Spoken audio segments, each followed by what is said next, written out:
Yo, welcome back, ladies and gentlemen, to Simmy's weekly news roundup. I'm your host, SimmyDott, and here are the latest updates in the world of Star Citizen for the second week of June. Sit back, grab your favorite beverage, because this is a meaty update. First up, some PTU news. The team is currently working on quality of life fixes for the upcoming 3.19.1 patch, with progress made to the ASOP terminal issues. They're conducting checks on a fix candidate that is expected to release soon, hopefully within the next week, along with some performance updates. They remind players to check out Star Citizen's Alpha 3.19.1 long-term persistence update for information about the upcoming patch, and they express gratitude for the patience and support. Next up on community updates, the community team attended the Equinox 2953 Bar Citizen event and announces more events throughout the year, including 5 Bar Citizen events during the International Bar Citizen weekend. They teased the upcoming CitizenCon and promised to share more details soon. So, this week in Star Citizen was jam-packed with a bunch of great news. On Tuesday, subscribers received June's subscriber comlink and newsletter.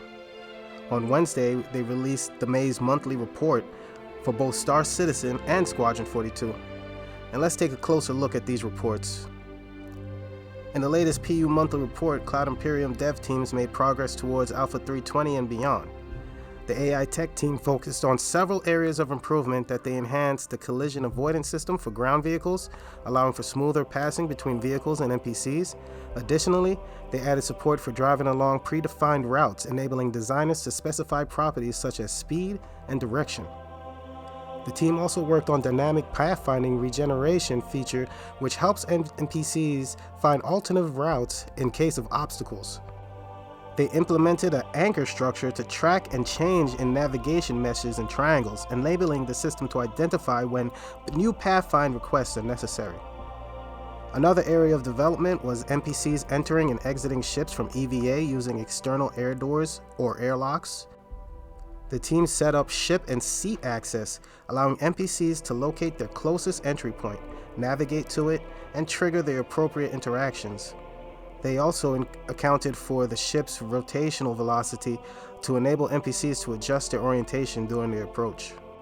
The usable coordinator and Apollo subsumptions saw optimizations and updates. The usable coordinator had code and logic flow optimizations, along with visual enhancements, and a new usable data review. Apollo now includes a find resource functionality to support subsumption functions.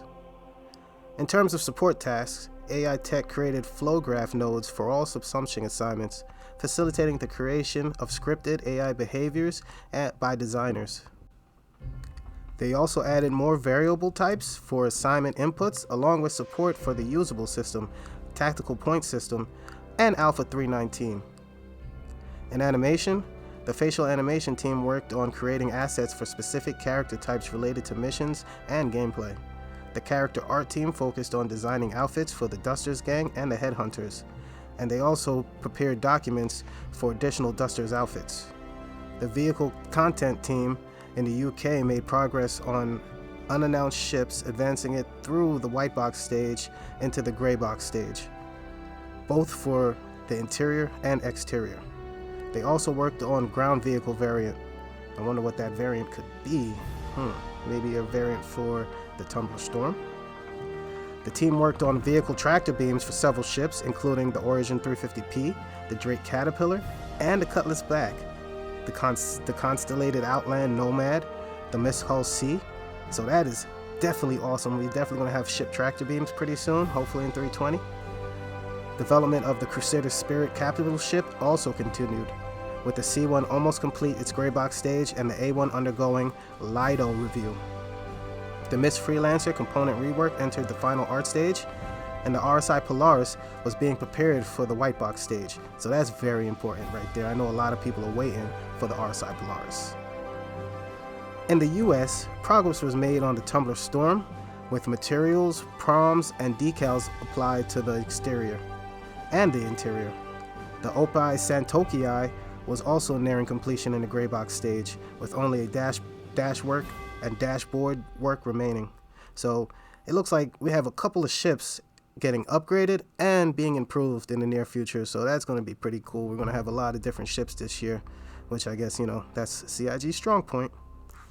So last month in engineering, team made significant changes to the game rule system and spawning modules in Arena Commander to make it compatible with server meshing. Oh, they're working on server meshing. That's exciting. They also worked on new game rule difficulty modules and loading screen improvements. The team started the rework of team balancing and competitive scoring, aiming to allow players to stay together, balance teams based on leaderboard stats, and implement a mechanic for voluntary team switching. Additionally, engineering focused on reduced latency and desync in Star Marine by experimenting with server FPS, active delay buffer, and package rate adjustments. In May, the design team worked on converting the spawn screen to other game modes, upgrading Vandal Swarm, adding a new map, and improving track layouts.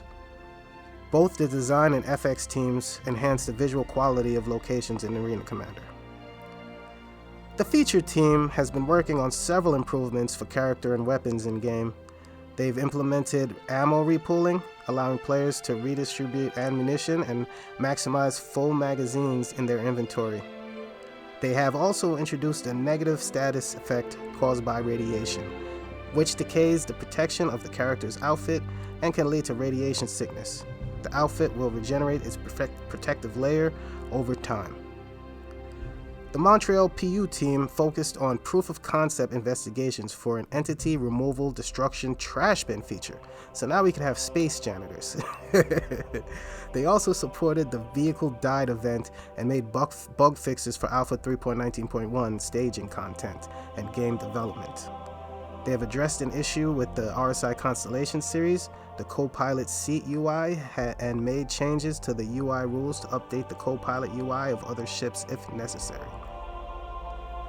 The mission feature team has been working on various missions including ship escort, data heist, so now it looks like the Mercury Star Runner might have some new gameplay coming soon. They also worked on co-assignment retrieval and unlawful salvage missions. They have also been exploring a new PvE event on the stage of Siege of Orison's barge. In Alpha 3.19.1, they rebalanced cargo generation for different mission types and refactored old missions into a modular library. They've made improvements to destroy drugs missions and are working on Bounty Hunter version 2, including virtual NPC bounties and seamless pod entry and exits. So maybe my Cutlass Blue would have some more gameplay around it as well. So things are looking good for 2023. I don't know about you guys. The designers has also supported INVICTUS launch week by fixing bugs and maintaining various aspects of the event. In the graphics and VFX programming domain, the team focused on performance enhancements and new features such as screen space shadows, quantum jump tunnels improvements, and render to texture zone culling. They also made upgrades to GPU memory allocation and the research catch compiler for better performance. The Templar's super resolution system reached a milestone while progress was made on the global illumination with the development of radiant catch and ray tracing prototypes. Validation error debugs and Vulkan frame synchronization were improved, and issues with the pipeline resources sets were being resolved. The Planetary Tech team worked on quantum obstacle regeneration, collision detection, and enhancements to the RadStar tool. Biome Builder and water simulation saw ongoing improvements. VFX features and bug fixes were implemented, including a new master VFX library and improvements to the particle effects system. The in-game branding team focused on signage for the Ruin Station, while the lighting team worked on lighting modules for its interior and exterior. The Live Tools team studied on the usability of network operation centers and made significant improvements to the interior of error handling pipelines. The location team made progress on Pyro.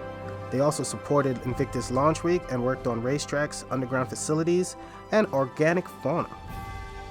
In May, the narrative team continued their work on mission incentives such as data heist, package extraction, and consignment retrieval, as well as brainstorming new mission ideas. They also discussed Pyro and its factions, defining allegiances and rivalries. They also recorded the first air traffic control assignment for cargo and started refining the torrent's behavior for the upcoming patch. They also explored alien creatures and worked on the Xeno language development. The online service team fixed character repair issues and optimized ASOP terminals. R&D improvement for the temporal render mode for clouds and optimized planetary terrain generation. Systematic service and tools focused on bounty hunting version 2, the Quantum Odin tool, and provided support for the live release. The UI team worked on bounty hunting UI and concepts for the upcoming feature. VFX improved particle libraries, utilizing newer attributes for alpha erosion and better visuals for the Lorville chimney smoke effects. In the latest episode of Inside Star Citizen, the focus was on updates in Arena Commander for Alpha 3.20 at Part 2. Developers emphasized the importance of FPS combat and the introduction of access to Star Marine through the front end, similar to Arena Commander. Numerous bug fixes were implemented for old maps, including resolution issues for the Good Doctor map, and mentioned that the upcoming Space Post Korea will feature FPS gameplay as well as the external dogfighting. Experimental modes were highlighted as a quick way to test new features with the introduction of single weapon mode, starting with pistols only, but with the flexibility to add other weapons in the future. The next mode was announced as Gun Rush, where the names can change in the future. This mode, random guns will be used. Another experimental mode was called Tank Royale, which include 3 versions: the Classic Elimination, Squadron Battle, and they're working on a Hardcore mode with single eliminations. I know none of these modes are revolutionary, but it will be great to see them in Arena Commander, in our favorite game, you know what I mean? The developers expressed their intention to work on a betting module and pending further approval in races. Lastly, Star Citizen Live was set up to wrap up the week on Friday with a game dev one-on-one and a special guest, John Griffiths. Not much to gather from here. It was pretty much an interview, and I'm not really a fan of these type of episodes. More interested in the game development rather than the game developers. I know they need their time in the spotlight, but yeah, it's not my cup of tea. So let me know in the comment section below, have you guys been able to check out the PU monthly report? Did you check out Inside Star Citizen? Are you excited for 3.20 and all these updates? I'm definitely excited because they're working on bounty hunting version 2, and that's going to be very exciting. I can't wait to put my Cuddy Blue to full use. They're working on the pods and everything. So yeah, let me know what you guys are excited about. And well, that's all I have for you on this weekly news roundup. If you found this news informative and entertaining, don't forget to smash the like button and share it with your fellow Star Citizens. And if you haven't already, subscribe and join the Discord community. In the month of June, we have a giveaway for a C8R starter INVICTUS starter package, ship in game. Simply just subscribe and leave a comment on any video this month to participate. And well, thanks for listening. I'll catch you on the next one.